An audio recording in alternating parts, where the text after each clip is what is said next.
I just want to share with you, the 10 plagues are very interesting because we're going to go into the details of it. Why even did God bring the 10 plagues? But before we go do that, there's actually a question. When you look at the 10 plagues, there was a major difference. You know what the 10 plagues are, right? That God brought on the Egyptians. So there's a major difference between the first nine and number 10. Number 10 was the killing of the firstborn of the Egyptians. Like the first nine that you have is, for example, there was dam, blood, then the frogs, lice, dams for the kinim, Aruf, then the wild animals, right? Dever, there was a pestilence. Uh,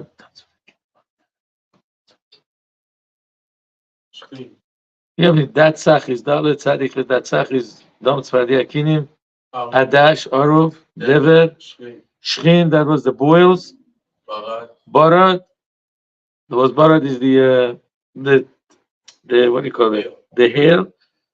And then you have the darkness, and then the locust darkness. So there was a major difference between the first nine and then number 10, which is the killing of the firstborn. What was the difference? The first nine, the Jews didn't need any signs for the plagues not to happen to them. Jews didn't have to do anything for the water to stay water, not to turn to blood. Not only that, the Medrash says something very funny. Imagine the Jews in Goshen, they lived in the land of Goshen. That was like the Beverly Hills of Egypt. The Jews always lived in Beverly Hills or Bel Air of that place.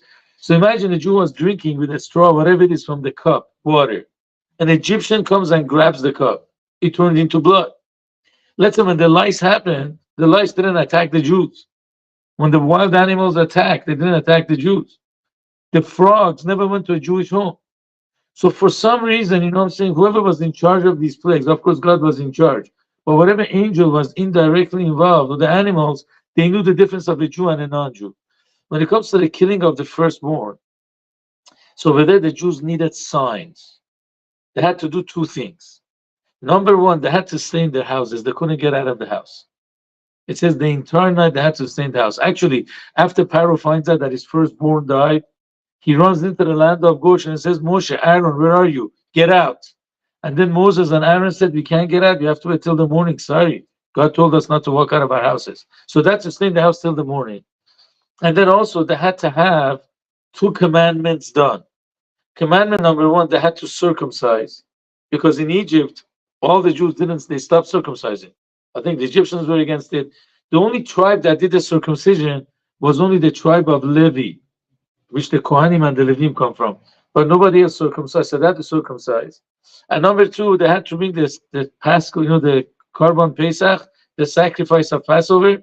They had to bring a sheep or a goat. They couldn't bring cows for Passover. They had to have either a sheep or a goat. And then God says you have to put the blood of the sacrifice on the doorposts of your house.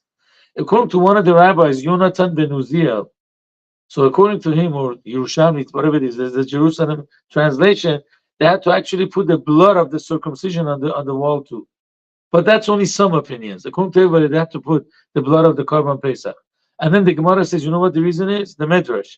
The reason is because the angel who's in charge of destruction, he cannot differentiate between a Jew and a non-Jew, between righteous and non-righteous. So you have to have these signs that he should know the difference. Is that clear, people? So the first nine, the Jews don't need any signs. The animals, the plagues knew where to go, where not to go. By number 10, they have to have a sign. The question is why? Why do you need sign by number 10? Correct? And besides that, why did suddenly by the first nine, whoever was bringing the plagues knew the difference of a Jew and a non-Jew? Suddenly by number 10, they don't know the difference between a Jew and a non-Jew. So we're going to go through these people. Actually, we have to know, why did God bring the 10 plagues? Once we go through them, it's going to be a very, very thorough and very complete explanation of it. Then you understand what was the difference between number 1 and the first 9 and number 10. Now, why did God bring the 10 plagues? That's a question. Why did he bring the 10 plagues?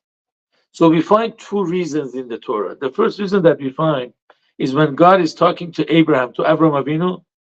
So God tells Abraham, you should know that your children will go to a land that doesn't belong to them, which meant Egypt. And they're going to enslave them, right? They're going to hurt them, they're going to whatever, bother them, or whatever, take them into as captives, whatever they did to them. But I'm going to judge the nation that's going to enslave them. I'm going to punish them. How did God punish them? So Rashi, the simple commentator of the Torah, he says what God meant is going to bring the 10 plagues. So the 10 plagues was to punish the Egyptians for actually enslaving the Jews. Why number 10? Why 10 plagues? If you go through the Midrash says whatever they did to the Jews, so they got a plague with them. For example, why did the waters turn into blood? So one reason is because they used to worship the Nile. So the first thing God does punishes the idol of the nation. Another reason is they didn't want the Jews to have children. When a woman has a monthly cycle, right? So she can't be with the husband until she goes to the mikveh. So they kept that law, even though Torah wasn't given. So Pharaoh said no woman is allowed to go into the Nile. There don't have any mikvahs in their houses. That go to the river. He says no. So he was trying to hold back from them, having intimacy to have children. So then God says, okay, you sinned with the Jews with the Nile, turned into blood. One of the sadistic things that Egyptians used to do, for example, they would tell the Jews to go catch frogs. I don't know, what do you call it? How do you say marmulite? Lizards, right? And then the Jews would go catch them, and then would just let it go catch it again. They used to play like dogs. You take a bone or a ball, you throw it, you make the dog run after it, and then when he brings it back, throw it again. They did it with the Jews. It was really, really bad. So God says, okay, you know what? I'm going to send the frogs to you. So whatever they did, any sin, any wrongdoing that they did to the Jews, God gave it back to them. So we find by Abraham that one of the reasons why the plagues came was to punish the Egyptians for their sins. But there was a second reason. And we find it in this week's Parshat. Whenever God sends Moshe to go to Pharaoh, he says, tell Pharaoh, I'm going to bring this plague, so you shall know I'm God. That Pharaoh should know that there is a God. As you know, Pharaoh denied God. He told Moshe, who's God? I don't know God. Who's God that I should listen to him? I don't know any God. I'm not going to send the Jews go. Not only that, there is actually a verse. I think it's in Yecheskel, in one of the books of the Navi. I'm not sure where it is. But it says that Pharaoh said, Li Yeori. It says, the Nile belongs to me. Va'ani asitini. And I created myself. He used to call himself God. Now, how did he prove that he's God to the people? He would never go to the bathroom in his palace. He would go to the Nile early in the morning and late at night when nobody was around. He would do his needs, bathroom needs, and he would boast, you see, I never go to the bathroom. I'm a God, I don't have to go. So when these plagues came and they attacked even Pharaoh, and Pharaoh couldn't hold it back, it was a proof that there is a God. Is that clear so far, people? There is a proof that there is a God. Correct? So there's two reasons why the 10 plagues came. Reason number one, to punish the Egyptians for their sins. And reason number two, can we make a rule anybody that has a tie has to get married first? A tie? Oh. You don't mind, do you? Okay. I know that. It says Amen. And that should be contagious to all you young guys. Get married soon after. What if you have a beard? Beard? So then you'll be second. If you have a beard on it, you get married yesterday. Oh. Just kidding.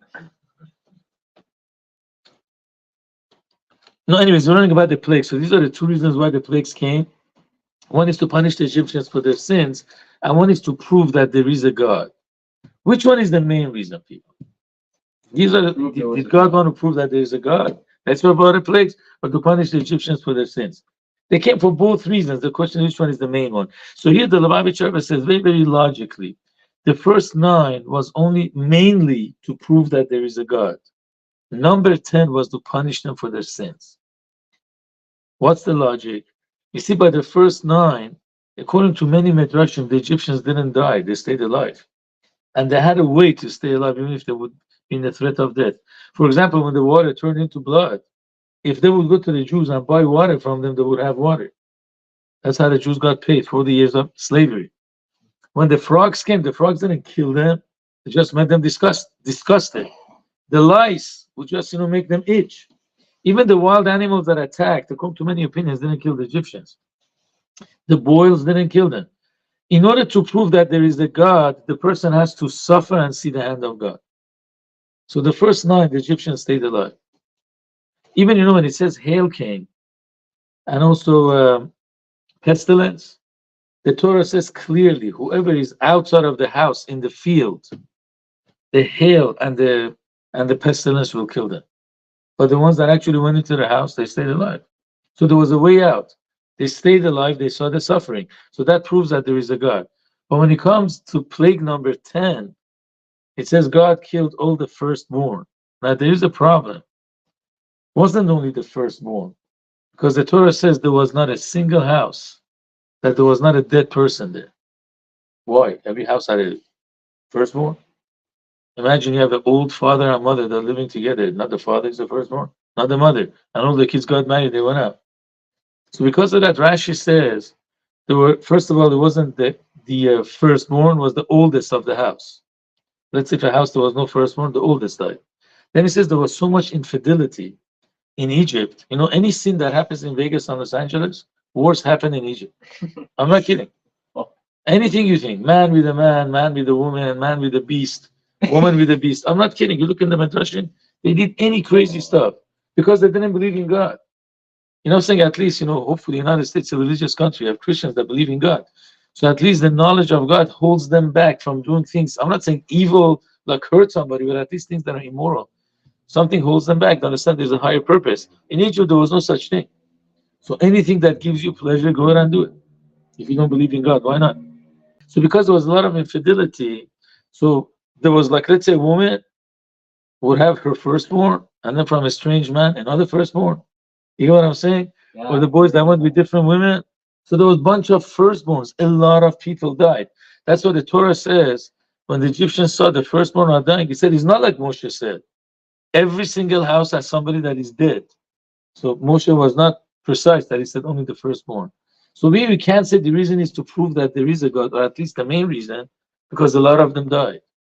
They're not alive to see the hand of God. So you must say the reason was in order to punish them. So our question was, why did the Jews need a sign by the last plague when the firstborn died?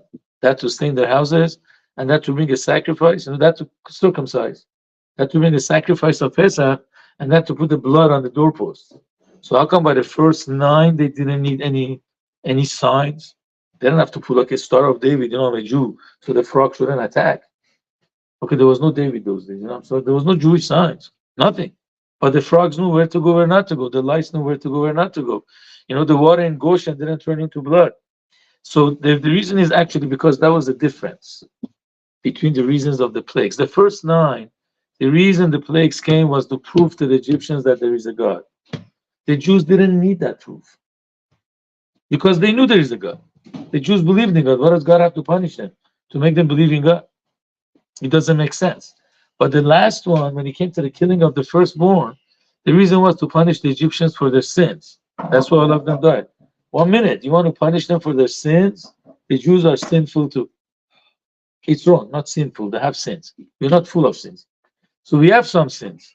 Like you find in Egypt that a lot of wrong things that they did.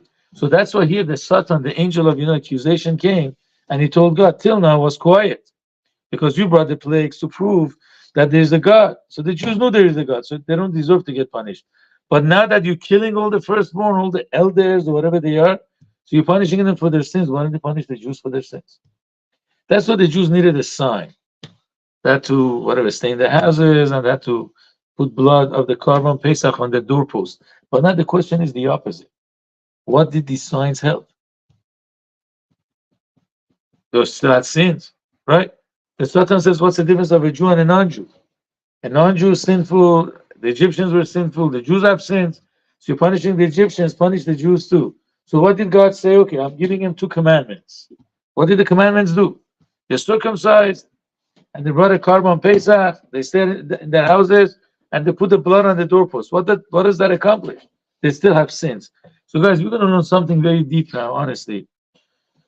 And we're going to learn about the connection that the Jewish people have with the Jews. Again, I'm telling you, some people might disagree with this, especially the ones that do not follow the Baal Shem Tov, that do not follow the Hasidic philosophy. Some people might argue with this, but we're going to learn it anyway. So there is 2 types of connections between Jews and God.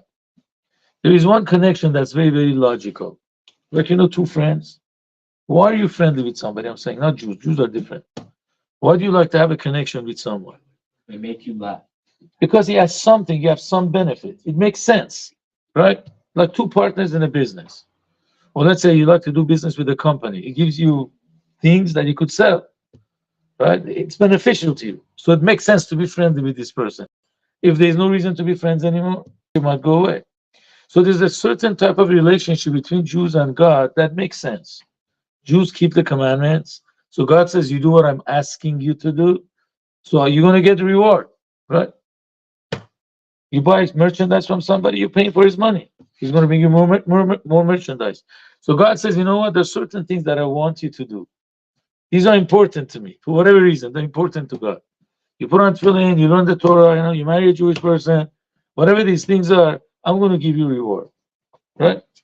So then, if chas v'shalom the Jews don't do what they're supposed to do, so then they don't get it. They don't get the reward that they want. I have a question: how come girls don't come anymore? What did you guys do? You became more religious, or they became more religious? I'm happy. If that's the reason, I'm happy. But if that's not the reason, then I have a complaint. There's no incentive. What do you guys do? Talking about. Sure, there is incentive. So many good boys. That's the incentive. All you guys, you'll make money too, so then there's no Persian problem, huh? Come find your husband. No, that's a bad word. Come find your soulmate. I'm a good promoter. Or if you're very fancy, use the Yiddish word. Come find your bashert. Bashert. That's gonna attract some people. What's bashert? It's a new thing. Honestly, if I was the woman and I knew Papa and Maurice came here, I wouldn't be able to control myself. So that's good. So now find the girl that can't control herself. There's no jump and grab. If you have such strong feelings about his goodness, I know. so bring a girl that's going to love him for his goodness. Oh, shucks. By the way, I use a lot of clean words. I didn't say anything back. Exact words. Anyways, guys, so going back, I forgot what I was talking about. Oh, the two types of connections, right? But then there's another connection that actually has nothing to do with Torah and mitzvot.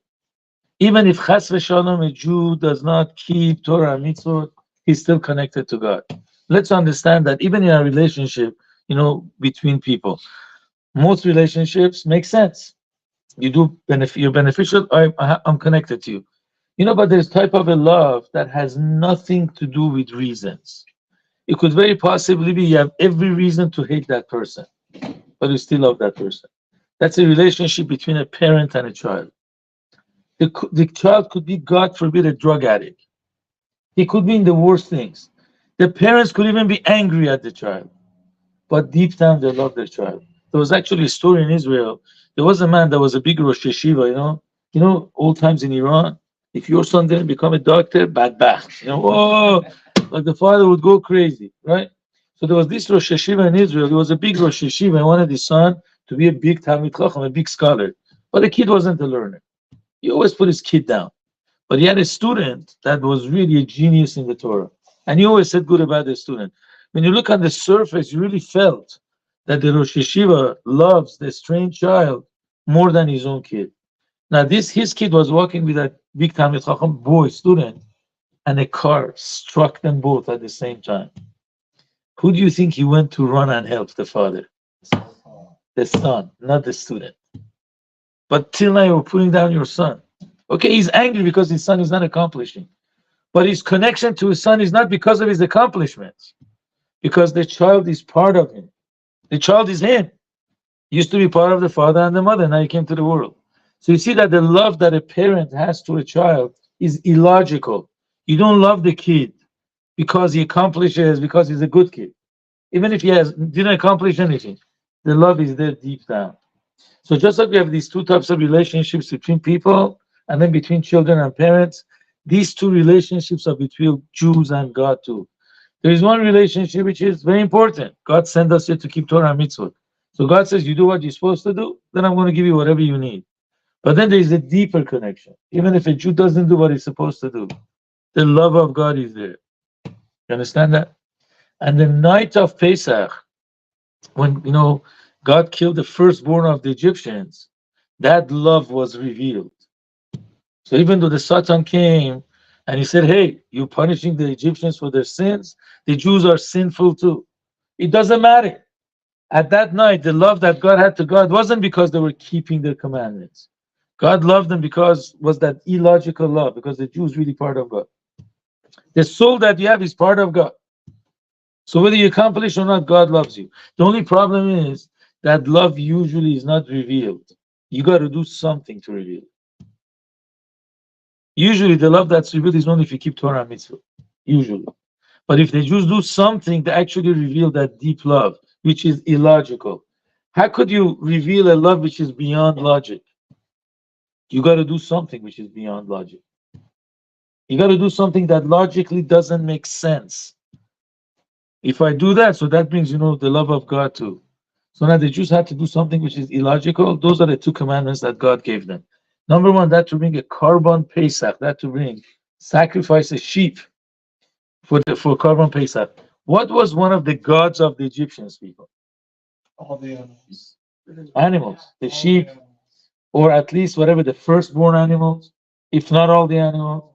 So when God comes and says, I wanted to go take a sheep for 4 days, God tells them tells Moshe Rabbeinu on Rosh Chodesh Nisan, tell the Jews on the 10th to take a sheep or a goat for 4 days, and don't hide it in the basement. Tie them in the pole in your backyard or in your room that the Egyptians can see it. So Egyptians would say, hey, what in the world are you doing? These are our gods. What would the Jews say? Yeah, God told us to sacrifice your gods. Is that logical? I'm sorry, go to the Middle East and burn a Quran. What would they do to you? They will kill you on the spot. And these guys believe in God and they still kill you on the spot. Egyptians that didn't believe in God, you take their gods and you tie them, they would kill you. So this was something that didn't make any sense, was beyond logic. But the Jews did it. So that actually aroused the love of God, which was beyond logic too. It didn't matter if they sinned. That love was there. So the Satan couldn't come and say Jews are sinful. That only makes sense if the connection is logical. You love them because they do Torah and mitzvah. They're not doing Torah and mitzvah. That was mitzvah number one. Mitzvah number two, the Jews had to do circumcision. How does circumcision show that our connection to God is beyond logic? It's an internal connection. So we find that actually in the first two people that got, at the proper time, whatever, they got the circumcision. Abraham got it when he was 99. Ishmael, how old was Ishmael when he got his circumcision? 13, right? I noticed in Iran, the religious Muslims, they sacrifice their kid, not sacrifice, they circumcise their kids at the age of 13. It was like so horrible. I think that's almost. I don't know, not in America, I think they were. Anyways, the guy had to put, these clothing that's like from top to bottom, no pants, and he had to walk like this, because he shouldn't touch his knee. I don't know, in Iran, going back 50 years ago, I'm 57. I think 48 years ago, it was like so horrible to see them. But again, if they follow Ishmael, they have to do that 13. Jews do that 8 days old. And that's the first time you can do it without a kid getting harmed. If you like doctors, they say, I'm saying things I don't understand. Please forgive me. It says, a child, when you circumcise him right away, there's a danger of bleeding too much. He has to have vitamin K or something to stop the bleeding. So today, the doctors actually, when they circumcise the kids in the Christian hospitals, they inject in him the vitamin K. But naturally, the body provides that when you're 8 days old. Oh, I've heard about this. It's. I remember hearing about And believe me, Moses was not, maybe he was a doctor, but most Jews were not doctors those days. It's one of the proofs that, the Torah is from heaven. Good. Moses in Israel practice on the Muslims before they get certified to. Yeah, and here they did on the kids in the hospital. There's nothing wrong with that. No, I'm not. I'm just saying that's why a lot of people in Israel, the Muslims under 13, all of their circumcisions are done by Jews. Yeah. Here they do it with the kids in hospital. Yeah. A lot of rabbis that become, mohels. They practice in the hospital. They were. Yeah. There's a doctor standing on top of them, helps them, and that's how they practice. Wow. Like any intern, they have a senior doctor and they practice. Yeah. So, anyways, so the first time that you can circumcise is when you're 8 days old. You hear that, guys? Now, what's the difference of circumcising at 13 or circumcising at 8 days old? 13, you have time to think about it. Exactly. So Ishmael, when he was talking to Isaac, Yitzchak, when he grew older, he says, Yitzchak, come on, you're a little kid. What did you know? As if you could have told your father, don't circumcise me. You're only 8 days old. Your circumcision doesn't count. I was 13. I could have told my father, Abraham, I don't want to do it. but I did it because I wanted. So my mitzvah is more important. But the truth is, no, the Jewish circumcision is much deeper. The connection that other people have with God is a logical one. When you're 13, you're bar mitzvah, right? Your brains are complete. We hope so. That's the way it is. That's why you're responsible for your actions. And according to some people, it makes no difference, Jew or non-Jew. It's only biological. You're 13, you become sensitive to certain things. You become more mature. So the whole connection of Ishmael was a logical one. But a Jewish soul is connected to God even before he understands what God is. Let me ask you, does a 1-year-old understand that this guy is his father? Does he understand this woman is his mother? But he loves them, mother and father. He doesn't understand what's going on. There's some internal connection. This is what a Jew has. So the first moment that you can circumcise, which is 8 days old, you do it. So circumcision shows on a type of a connection which is beyond logic. You don't have to understand God to be connected to God. You're connected to God definitely inherently inside. When you get older, you study, so then you understand that connection with your brains too. But that your connection is not limited to understanding.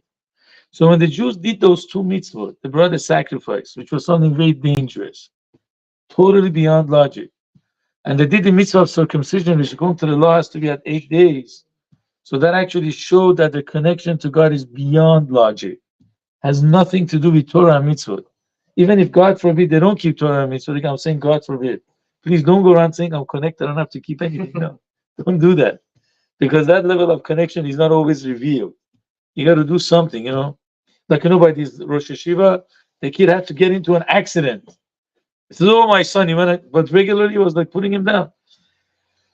So you have to keep Torah mitzvot. But again, these two commandments reveal that real internal love of God. And therefore the Satan couldn't say anything bad about it. Is that clear, people? Any questions before we go to the second and last thing? Any questions? I actually have a quick question. Good. Not difficult, though. No, very simple.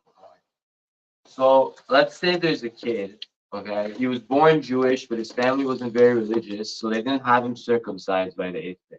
Because you said it's a law to have your child circumcised by the 8th day. Right.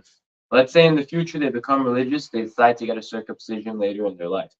Is there a difference between how well the law is accepted from the person who had it later in their life or from the person who had it when they were 8 days old? If they do it later on, it covers them. That's fine. It's 100% But covered. the connection is the same? Yeah, just God revealed later. It's like a kid at the age of 10 going to first grade. He's a little bit slow. He got it a little bit. His connection got internalized a little bit later, but it's done. Thank God for that. You know how many Jews that came from Russia years ago? They had no idea what Judaism is. I'm not kidding. In terms of the communists, they had no idea what it is. They came to America, they were not circumcised. I was actually one time walking on Santa Monica Boulevard. There's a Chabad Russian synagogue there. So I said, Rabbi, come. I was a student then. What do you want me? He says, we need 10th person to be there by the circumcision of a 55-year-old guy. I'm not kidding. So they do anesthesia. The guy came from Russia. The poor guy didn't know. Anyway, so they did some anesthesia. Of course, they covered it up. You can't make a blessing if he's uncovered. But then I think the guy was playing with the Nintendo to get distracted, and he did like some anesthesia not to feel the pain. Wow. It's such a big mitzvah. I'm telling you, like, Chabad, God bless them. I'll tell you another funny story. We'll go to the next part. One time there were a bunch of guys that they had a problem getting married. So we decided we're going to go to Tijuana. Because in Tijuana there was a Chabad house. I'm saying the Mexican girls, the Jewish girls, they don't have so many demands. Maybe they will come to California. Yeah, there was a Chabad there. There was, or is it still? I don't know, because the Chabad rabbi moved to San Diego, so maybe he put somebody else. His name was Rabbi Polichenko.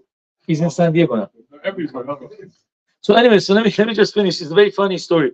Anyway, so when we went there, it was a Mexican holiday. Everybody went on vacation.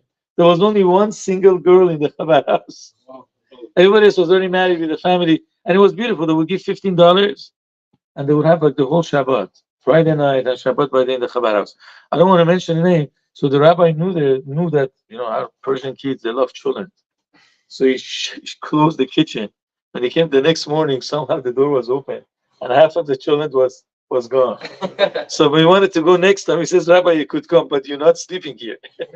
You guys are not sleeping here. Anyway, so they had a mikveh there. I don't want to say the name. That also had a whole group of people from South America. So one of the guys that was there comes to me, Rabbi Loloyan, I was in the mikveh and this kid wasn't circumcised, 20-year-old guy. I said, you went to the mikveh to purify yourself, but to look at a private part of somebody else. What's your business? Anyways, then I asked the rabbi that brought them, he says, is it true this guy is not circumcised? So he said, yes, he was raised in Argentina. He had no idea that he's Jewish. Somehow, I don't know, he was hanging out with a Jewish friend. They went to the Chabad house and they asked him, he says, my mom is Jewish. So I told the kid, you're Jewish. And he took upon himself to circumcise once he goes back to Argentina. Honestly, such a big blessing that Chabad brought him. At 20, he was ready to do the circumcision. So these things happen very often, unfortunately. He had no idea he's Jewish. I don't think Argentinians circumcise, the Sounds non-Jews. painful, honestly. Yeah, I mean, in Europe, half of people don't circumcise. Of course not. It's only in America that. Anyway, so going to the last part, people. One thing that I wanted to finish with, it wouldn't take more than 5 or 6 minutes. You see, last week's Parsha, we learned about the fact when Moshe comes to Egypt and tells Pharaoh, send the Jews away, the slavery gets worse. Pharaoh says, you guys are not working hard enough. So you hallucinate. You think, yeah, somebody's going to come and save you. I'm going to make your life harder. I won't even give you any more straw to make the bricks. Because Pharaoh used to bring them the straw and the mud, whatever, to make it into bricks. So it says, now you have to go collect the straw yourself. So the situation of the Jews got worse. Moshe comes and promises that I'm going to make your life better. I'm going to save you, take you to the land of Israel. The situation became worse. So then when that happened, one time Moshe and Aaron were walking, from Pharaoh's palace outside to the brothers. So a lot of Jews come and say, Moshe, you did it worse for us. May God judge you and punish you with your brother, because since you came, our situation became worse. So then Moshe goes to God and says, God, why did you make it worse for the Jews? From the time that I came, Pharaoh was becoming harsher and you didn't save them. So why did you send me? So 2 questions. Why do you make it so bad for the Jews? And why did you send me? I wish I've never been gone. So when God answers him in this week's Parsha, so it says, the beginning of the Parsha says, Vaydaber Elokim. God spoke. Usually it says, Vaydaber Hashem El Moshe, right? Hashem Yud Kei Vav Kei shows on God's mercy. Elokim shows on God's judgment. So God was very harsh with Moshe. How dare you question me? I don't understand that, honestly. Because Moshe didn't complain for himself, he complained for his brother, because he loved him. Over there, Rashi brings the Midrash. Avram never complained that I promised him, I never gave him anything. Well, I don't understand that. Because you only promised to Avram for Avram. Moshe wasn't complaining about himself, he was complaining about the misery of the Jews. So what do you expect? Say, okay, God, you're right for hurting the Jews. I don't get this part, honestly. You have to go look in commentators. But God tells him Moshe very harshly, and he says he spoke with the name of Elohim, which shows on God's harshness. And he says, Ani Hashem, I'm the kind God. What did he mean? If you're making it worse for the Jews, how are you a kind God? I'm sorry, you're not kind. So one of the things that they say is, again, obviously, I'm not here to defend God. God does not need an attorney. Jews need attorneys. There was a rabbi, I wanted to read that book. It's called, the book is written by Rabbi Schusterman. Gershon Schusterman. Has such a good name. How can you believe in heaven when it hurts like hell? It's a book. I started reading it. It says, how could you believe in heaven when it hurts like hell? So when he was a young rabbi, he was a rabbi in Long Beach. Now he lives in New York. Young rabbi, people had tragedies, losing family members. He would always defend, God has a plan, God has a plan. Until after 16 years of marriage, he married a family, a girl, that everybody in that family, honest to God, had like a heart problem. I know like a brother and another sister died at a young age. So after 16 years of marriage, I would imagine that woman was less than 40. Because at that time, people got married at 19, 20, and they had 11 kids. So this guy alone had to raise 11 kids. If you're married for 16 years and you have 11 kids, how old is your oldest kid? Probably 14, 15? Can be more than that. And then go to the 11th kid, probably 2 years, 3 years, I don't know, 1 year. So it says, when that happened to me, I realized what it means to go through tragedy. And I realized God does not need an attorney. So after that, he would actually defend people. Not tell them God is right, God is right. I'm not saying God is wrong. God is 100% right. But as a human being, I have to come and actually take care of guys that are in pain. God has his reasons. But anyways, going back, so now whenever don't say God, I hate that when people say, oh, these guys died. God knows what he's doing. I know God knows what he's doing. But as a human being, I don't understand what God is doing. So I have to pray for these people that are dying, not to justify the death of them. You ever seen people, oh, the Jews in the Holocaust, they died because they were not keeping Shabbos. Come on. That doesn't make sense. Oh, because they married non-Jews. So how come 3 million religious Jews died in Poland? I said, don't become an attorney for God. You know what I'm saying? God doesn't need, he'll explain it himself to us after Moshiach will come. But anyways, what is God saying? I made it worse for the Jews, but I really care about them. So one of the explanations that they give is based on another pasuk. God tells Abraham the Jews will be in Egypt for how many years? No, see, they're going to be in a land that doesn't belong to them for 400 years. How many years were we in Egypt? 200. How come 190 years are missing? So the joke is that the women came to God and said, God, please let us go out. We had enough. So God says, come on, they have to suffer for 400 years. It's only 210 years. So the lady said, God, please free us. We'll give the suffering to our husbands for the next 210 years, 190 years. That's a joke that they say. You all know about rings, right? Engagement ring, wedding ring, and then suffer ring. That's the third one. But that's only a joke. Please get married. You won't suffer, I promise you. Don't worry about it. I got married. I'm thriving.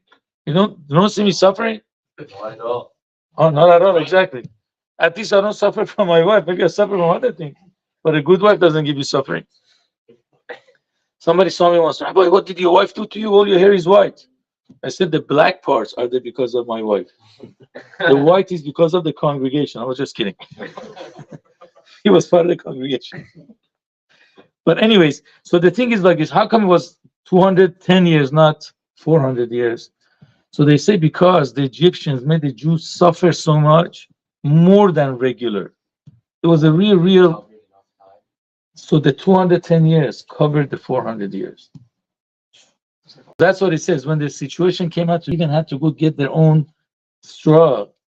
God was telling Moshe, because this is going to cause the redemption to come faster. It's for their own good. I still don't get it, to be honest with you. So why did God send Moshe and make the suffering bigger? Let them suffer, then send Moshe. So you have to come to other answers. God was testing the Jews. He was testing Moshe Rabbeinu. But that's what he's saying. Hashem, there's some silver lining. There's some good thing in the suffering too. Because they're suffering more, the redemption comes faster. It's a big lesson for us. When other people go through sufferings, we have to actually be part of it. We have to feel bad, have empathy. But when we go through difficult times, we have to know eventually this is for the good. Don't lose yourselves. It doesn't last forever, and eventually it's for the good. And we might see the good in our lifetime very, very fast. You might see that. Sometimes you go out, you might go on a date, and you love to get married to that girl. There's no girls here, right? Everybody's boys. And then he breaks up, you think you're devastated. And then you see a year later, you meet somebody that, wow, I'm so happy I didn't marry the other girl. Or vice versa, the boy breaks up. So we might go through a very difficult time, but actually it's for our own